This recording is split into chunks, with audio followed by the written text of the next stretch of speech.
Today என்ன recipe அப்படின்னு பார்த்தீங்கன்னாக்கா 1 இயர்ஸ் ப்ளஸ் பேபிக்கான வெஜ் ராகி தோசை எப்படி பண்ணுறது தாங்க பார்க்க போகிறோம். பிரேக்ஃபாஸ்ட்டுக்கு ரொம்ப சூப்பரான ஃபுட்டுங்க. வாங்க எப்படி செய்யலான்னு பார்க்கலாம். 2 பீஸ் கேரட் எடுத்துக்கலாம், 2 பீஸ் உருளைக்கிழங்கு எடுத்துக்கோங்க, 2 பீசஸ் போல் பீன்ஸ் எடுத்துக்கோங்க, அரை பீசஸ் போல் அவரைக்காய் எடுத்துக்கோங்க, 1/2 பச்சை மிளகாய் எடுத்துக்கோங்க, சிறிதளவு கருவேப்பிலை கொத்தமல்லி எடுத்துக்கோங்க. எல்லாமே வாஷ் பண்ணி தாங்க இருக்குது. எல்லாத்தையும் குட்டியாக சாப் பண்ணி எடுத்துக்கலாம். ஒரு கரண்டி இட்லி மாவு எடுத்துக்கோங்க. 25 கிராம் போல் ராகி பவுடர் எடுத்துக்கோங்க.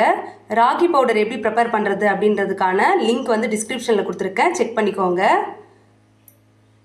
இட்லி மாவில் ஆட் பண்ணிக்கலாம். ஒரு கல் போல் உப்பு ஆட் பண்ணிக்கோங்க.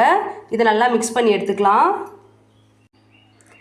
இந்த கன்சிஸ்டன்சியில் மாவை நல்லா கரைச்சி எடுத்துக்கோங்க. இதை ஒரு 1 hour போல் ரெஸ்ட் விட்டுக்கலாம். வெஜிடபிள்ஸை இந்த மாதிரி பிளெண்ட் பண்ணி எடுத்துக்கோங்க. பிளெண்ட் பண்ண வெஜிடபிள்ஸை ராகி மாவில் ஆட் பண்ணிக்கலாம்.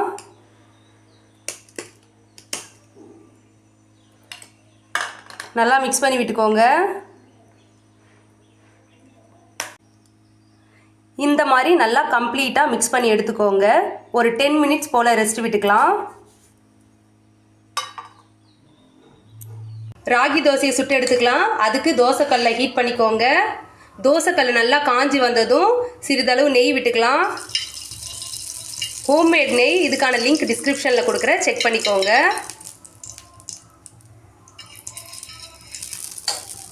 கல் நல்லா காஞ்சி வந்துருச்சுங்க. தோசையை சுற்றி விட்டுக்கலாம்.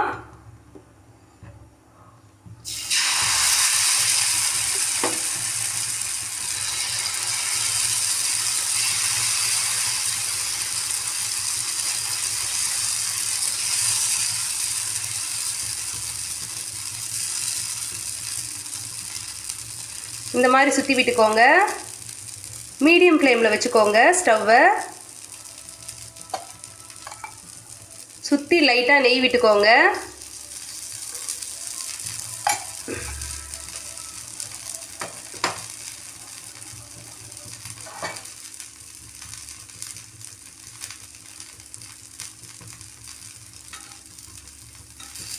ஓகே, நல்லா வெந்து வந்துடுச்சு.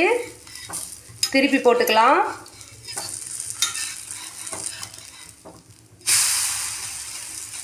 ரெண்டு சைடும் நல்லா வேக வச்சு எடுத்துக்கலாங்க.